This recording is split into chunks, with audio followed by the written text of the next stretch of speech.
Well, my take is that New York has been broadly, beyond just the District 3, has been clamoring for George Santos to be removed from Congress since January. We had members of New York 3 come down this morning and talk about how they thought that he would be removed in January because his conduct was so obvious and so egregious to defraud the voters of the 3rd District of New York. But all of the New York Party supported George Santos, Republican Party.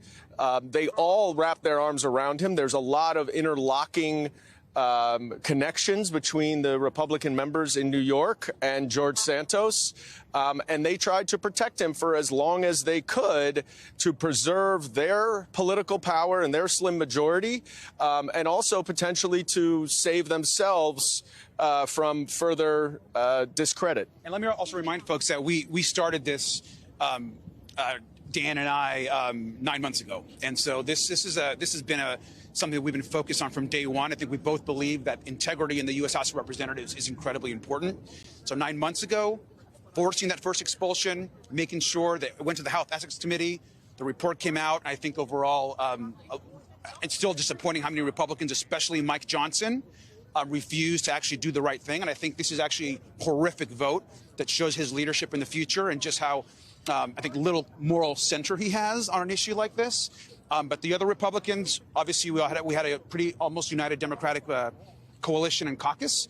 And it is a sad day, but George Santos now needs to go and focus on the bigger issues he has, which is his 32-count indictment that he has ahead of him in the months ahead. So, and I would just add that